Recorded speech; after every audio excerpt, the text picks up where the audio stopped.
que o senhor veio até aqui? Porque a gente tem que resistir à prisão de Lula, que é absolutamente ilegal e fora de propósito. Eu vim do Rio para cá para defender o ex-presidente Lula. A gente não pode deixar prender ele, porque deixar prender ele é deixar prender toda a esquerda. Esse momento não dá para ficar em casa. Tem que estar junto com os outros para a dor ser menor. Estamos em ano de eleição e eles sabem que se o Lula se candidatar e sair, ele vai ganhar. Então eles estão fazendo de tudo, tiraram primeiro a Dilma, agora querem prender o Lula para realmente acabar com qualquer chance do PT voltar ao poder. Eu vim para participar desse momento histórico que é uma ruptura do que se entende da Constituição e um abuso que está sendo cometido por uma elite que realmente está destinando todos os seus esforços para acabar com a liderança da oposição a ela, que está feita na imagem do presidente Lula. Eu vim do Rio de Janeiro exclusivamente para mim defender o Lula e não deixar os ricos prender o Lula. O Lula é nosso! Eu sou de Sorocaba. Você veio exclusivamente para acompanhar esse momento? Sim. Por que é importante vir? Porque o Lula, desde quando eu era criança, eu acompanhei minha avó ver a luta dele para entrar na presidência e desde então eu voto nele, voto no partido e é o único presidente, o único partido que fez por nós trabalhadores, por nós pobres, que investiu em universidades, em casa, moradia, emprego. Eu sou portador deficiente de auditivo. Na época do Fernando Henrique Tafaro Cardoso, Deus que me perdoe, eu passava fome. Quando o Lula entrou, teve oportunidade de emprego, até hoje estou trabalhando, em nome de Jesus, graças a Deus. No governo dele apareceu muito trabalho para pedreiro, para mestre de obra, para todo mundo, e nesse governo eu consegui arrumar um cantinho para mim morar com meus filhos. Me formei numa faculdade, universidade particular, mas eu presenciei o que foi o governo Lula, principalmente na faculdade, né? Onde eu pude dividir espaço com pessoas com a mesma capacidade que eu, até mais capacitadas que eu, dividindo lado a lado comigo a carteira da sala de aula. Pessoas que não tinham oportunidade. Não tinham oportunidade, pessoas da comunidade de Heliópolis, por exemplo, né? Onde eu fiz muitos amigos e eles tiveram a mesma oportunidade que eu. Eles podem prender o nosso sonho. Nós somos pobres, unidos, necessitados. Não vamos deixar que esse rico de político, filho de papai, tomar o poder por uma razão. E ele quer tirar o nosso sonho aqui, ó. Somos guerreiros trabalhadores. Ninguém pode passar necessidade nesse país. Eu, há muito tempo atrás, eu sonhei que era possível governar esse país envolvendo milhões e milhões de pessoas pobres na economia, envolvendo milhões de pessoas nas universidades, criando milhões e milhões de empregos nesse país. Eu sonhei que era possível um metalúrgico sem diploma universidade cuidar mais da educação do que os diplomados e concursados que governaram esse país e cuidar da educação. Eu sonhei que era possível a gente diminuir a mortalidade infantil, levando leite, feijão e arroz para que as crianças pudessem comer todo dia. Eu sonhei que era possível pegar os estudantes da periferia e colocá-los nas melhores universidades desse país para que a gente não tenha juízes e procuradores só da elite. Daqui a pouco nós vamos ter juízes e procuradores nascidos na favela de Heliópolis, nascidos em Itaquera, nascidos na periferia. Nós vamos ter muita gente do Sem Terra, do MTST, da CUT formado. Esse crime eu cometi. Eu cometia esse crime que eles não querem que eu cometa mais. É por conta desse crime que já tem uns 10 processos contra mim. E se for por esses crimes de colocar pobre na universidade, negro na universidade, pobre comer carne, pobre comprar carro, pobre viajar de avião, pobre fazer sua pequena agricultura, ser microempreendedor, ter sua casa própria. Se esse é o crime que eu cometi, eu quero dizer, eu vou continuar sendo criminoso nesse país, porque vou fazer muito mais. como um presidente que fez tanto bem para o país, tirando 40 milhões da miséria, tantos jovens de modo especial, criando expectativas. E sendo da área de Jardim Ângela, na qual marcada pela exclusão e pela violência, durante o governo Lula, caiu, e Dilma também, caiu imensamente a procura de alimentos na porta da paróquia. E eu acho que isso é uma das coisas que marcou. Eu estudo gestão de políticas públicas na USP, estudei direção e gestão pública na Espanha e agora estou fazendo mestrado em gestão pública e participação política. Caiu a violência também, porque os projetos de ProUni, etc., na educação, criaram novas expectativas para a juventude. E uma das grandes causas da violência é a falta de perspectivas para os jovens. E tudo isso, acho que a minha presença aqui hoje, representando a região de Jardim Ângela, representando todo este povo, em solidariedade e pedindo para que a justiça seja feita. A minha infância, a primeira infância, foi muito difícil. A qualidade de vida que eu tinha não era de classe média, era de classe baixa. Eu realmente não tinha acesso a uma série de coisas. Eu experimentava como uma criança a inflação, quando eu não podia comprar nada. Eu dependia dos meus pais e não tinha comida às vezes. Hoje, né, eu vejo, principalmente desde o começo do primeiro governo Dilma em diante, quando eu já estava mais velho, estava indo para outros países por causa da minha universidade que me permitiu fazer, inclusive, intercâmbio, e fui para a Espanha, fui para Portugal, fui para a Alemanha. Eu vi que lá fora nós gozávamos de um alto conceito como um país que prometia realmente crescer. A imagem que se tinha do Brasil. E eu sentia, de fato, orgulho de ser brasileiro em outro país. Eu conseguia falar com um espanhol, ou com um português, ou com um inglês, e falar, o meu país é uma economia maior que a sua, ele é muito maior, ele é continental, a gente está saindo de um processo de colonialismo e tentando ser independente.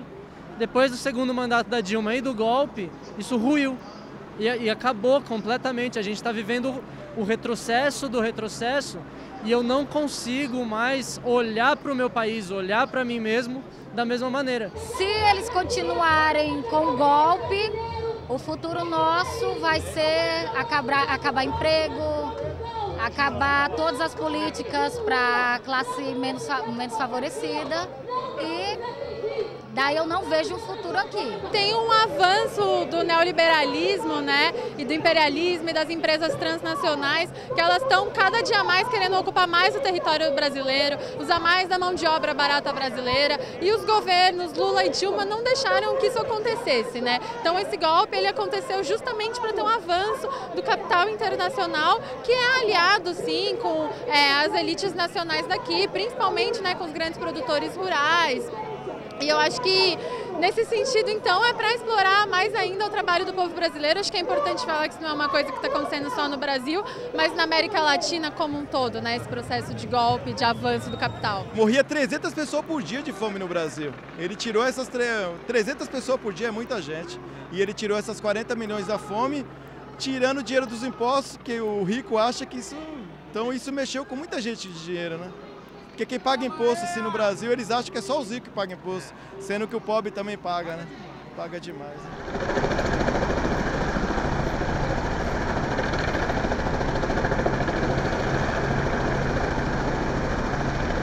O judiciário é corrompido e o judiciário está do lado da direita e querendo acabar com Lula, porque sabe que ele vai ganhar a próxima eleição e ganharia a próxima eleição. Condenação sem prova, justiça seletiva, crescimento da repressão contra os movimentos populares. Isso é o resultado do golpe de Estado que nós sofremos no Brasil em 2016, que derrubou o presidente Dilma, e por isso nós temos que denunciar para o mundo inteiro.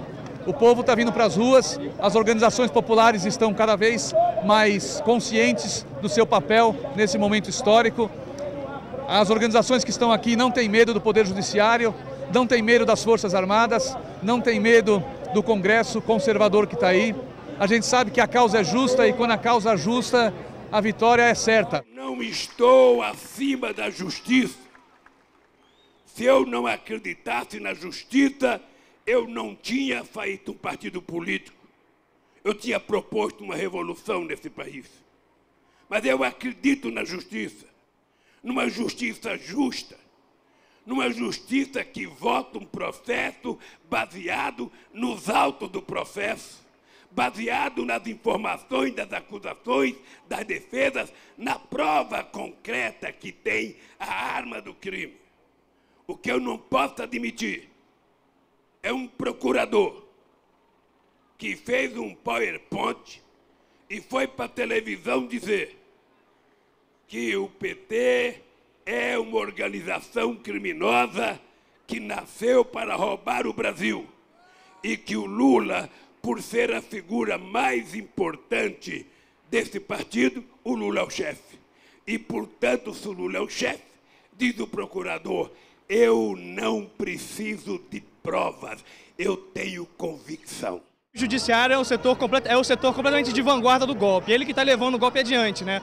O judiciário junto com os militares. Então, não adianta a gente esperar que as instituições façam alguma coisa. A gente, desde o início, o pessoal vem falando isso, que não dá para confiar nas instituições. Agora, a política tem que ser feita pelo povo. Esperar que o judiciário faça alguma coisa, respeite a Constituição, o que seja, é uma completa ilusão. Nossa arma não é a arma, nossa arma não é a força. Nossa arma é o convencimento, é a verdade do que a gente está falando, é a coisa, mostrar as coisas claramente, que é o que eles não fazem, através da Rede Globo e através de todo o que a gente vê por aí.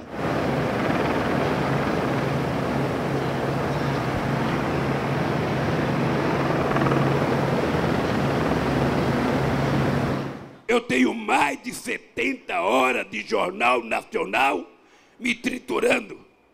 Eu tenho mais de 70 capas de revistas me atacando.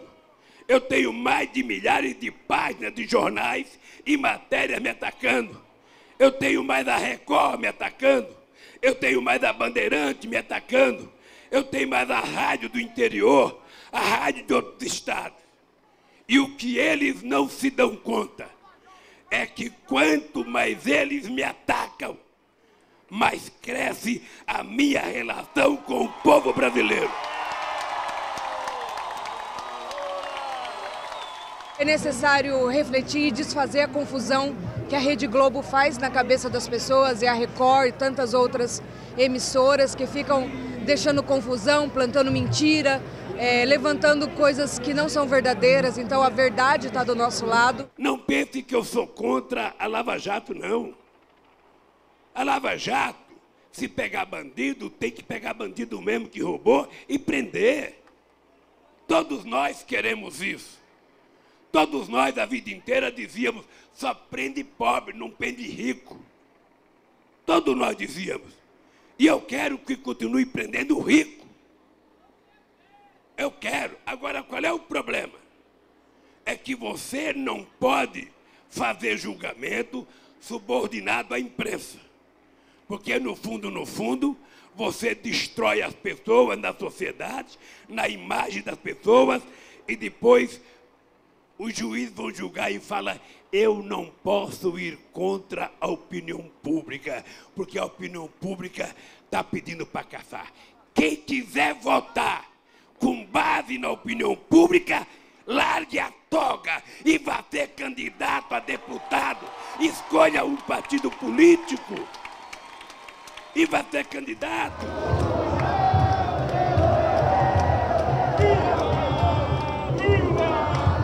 Eu acho que a esquerda tem que levar a sério a ideia de fazer uma campanha contra a Rede Globo, porque a Rede Globo é o câncer desse país e a gente precisa, de fato, boicotar a Rede Globo. Parar com essa ideia de que temos que saber o que o inimigo está dizendo, sabe? Porque é bobagem. Na verdade, nós estamos dando ibope para eles, nós estamos alimentando o bicho que está nos comendo. O juiz tem que ter, diferentemente de nós, a cabeça mais fria, mais responsabilidade de fazer acusação ou de condenar. O Ministério Público é uma instituição muito forte. Por isso, esses meninos que entram muito novo, fazem um curso de direito, depois faz 3 anos de concurso, porque o pai pode pagar. Esses meninos precisavam conhecer um pouco da vida, conhecer um pouco de política, para fazer o que eles fazem na sociedade brasileira. tem uma coisa chamada responsabilidade. E não pense que quando eu falo assim, eu sou contra. Eu fui presidente, indiquei 4 procuradores e fiz discurso em todas as posses. E eu dizia, quanto mais forte for a instituição, mais responsável os seus membros têm que ser. Você não pode condenar a pessoa pela imprensa, para depois você julgá-la. Vocês estão lembrados que quando eu fui prestar depoimento lá em Curitiba, eu disse para o Moro, você não tem condições de me absolver, porque a Globo está exigindo que você me condene e você vai me condenar. Lula não se entrega! Lula não se entrega!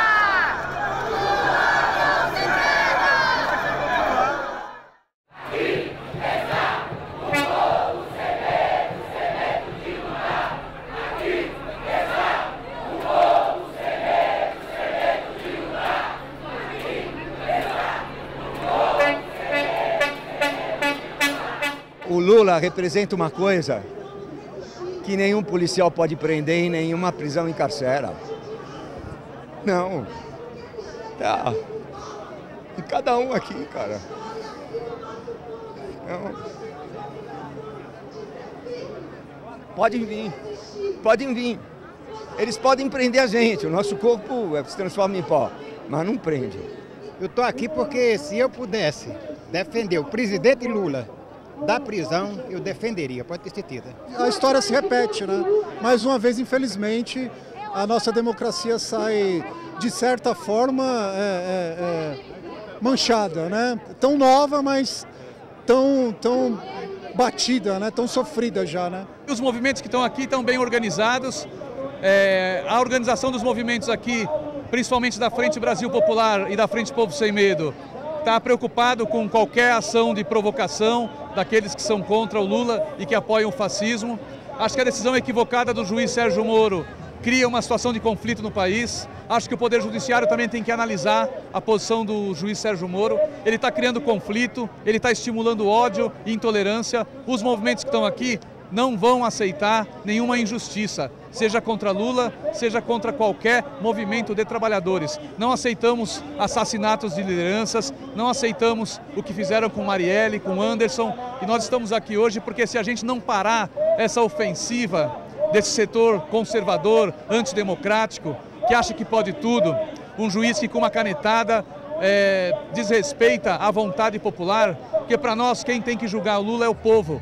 O povo pode julgar o Lula nas urnas e é por isso que nós estamos aqui e achamos que a atitude do Sérgio Moro cria mais conflito. Muita gente fala por aí que existe impunidade no Brasil, mas eu acho que isso é uma grande mentira. O que na verdade existe no Brasil é uma justiça extremamente seletiva, que ela deixa solta, né, as pessoas das elites, mesmo que cometam crimes de corrupção e outros tipos de crime, e é uma justiça que persegue o povo que luta, que persegue o povo negro, que persegue o povo pobre. Então a justiça que condenou o Lula é a mesma justiça que condenou o Rafael Braga, que é a justiça seletiva, e é isso que está acontecendo. Eu estou sendo processado e eu tenho dito claramente, o processo do meu apartamento, eu sou o único ser humano que sou processado por um apartamento que não é meu. E eles sabem que o Globo mentiu quando disse que era meu. A Polícia Federal da Lava Jato, quando fez o inquérito, mentiu que era meu. O Ministério Público, quando fez a acusação, mentiu dizendo que era meu.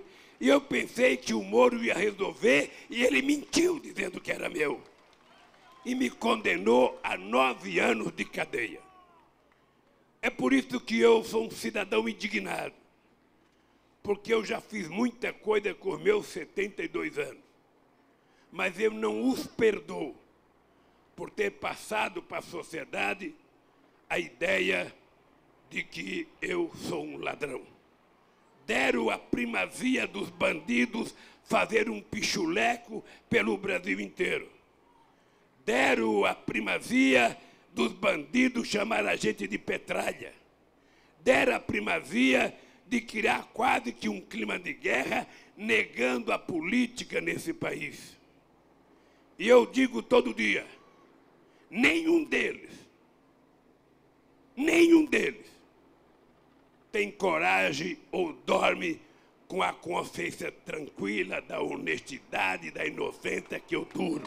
Na prática, nós estamos vivendo um estado de exceção, porque os próprios ministros do Supremo Tribunal Federal, na maioria deles, contrariaram a Constituição Federal. É um princípio universal de direitos humanos, com base nas convenções da ONU e da Organização dos Estados Americanos e também do artigo 5º da nossa Constituição, de que não se pode ter antecipações de pena. Tanto o TRF4 quanto o Moro, a Lava Jato e a Globo, elas têm um sonho de consumo.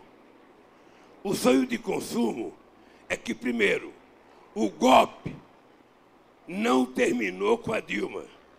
O golpe só vai concluir quando eles conseguirem convencer que o Lula não possa ser candidato a presidente da República em 2018. Eles não querem, não é porque eu vou ser eleito, eles não querem que eu participe, apenas porque tem a possibilidade de cada um de nós se eleger. Historicamente, você observa que existe uma narrativa contra a corrupção que se intensifica nos meios de comunicação quando você tem interesses capitalistas criando estados fascistas. Isso foi feito na Alemanha, isso foi feito na Itália, isso foi feito no Japão. Diga, na Alemanha em que época? Na Alemanha nazista. Né? De 1934 em diante, de 1930 em diante, você teve esse fenômeno da utilização da mídia como um propulsor para promover essas ideias e causar insatisfação social, e essa insatisfação social se reverter em instabilidade política, dando espaço para que partidos e grupos pudessem influenciar a política para seu benefício.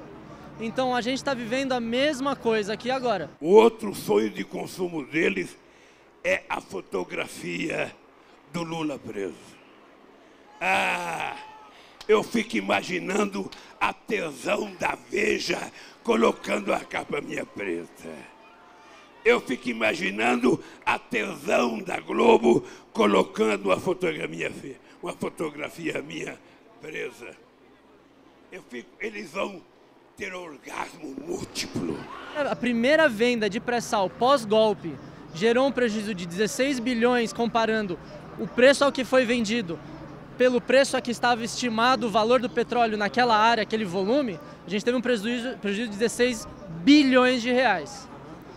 O que foi identificado de corrupção na Petrobras não atingiu os 14 bilhões. Nenhum direito a menos. A gente quer recuperar, não quer que o Lula não vá preso só. A gente quer que ele tenha o direito de se candidatar a presidente. E aí o povo decide o que é. Se eles acham que tem tanto poder sobre o povo, faz eleição. Faz eleição. Que poder eles acham que tem sobre a grande maioria da população? Faça a eleição, vai lá no voto secreto, que nós ganhamos. Não adiantam tentar evitar que eu ande por esse país, porque tem milhões e milhões de Lula, de Bolo, de Manuela, de Dilma Rousseff para andar por mim. Não adianta tentar acabar, sabe, com as minhas ideias. Elas já estão pairando no ar e não tem como prendê-las. Não adianta tentar parar o meu sonho, porque quando eu parar de sonhar, eu sonharei pela cabeça de vocês e pelo sono de vocês. Não adianta achar que tudo vai parar o dia que o Lula tiver infarte. É bobagem, porque o meu coração baterá pelo coração de vocês, e são milhões de corações. Não adianta eles acharem que vão fazer com que eu pare. Eu não pararei porque eu não sou mais um ser humano, eu sou uma ideia.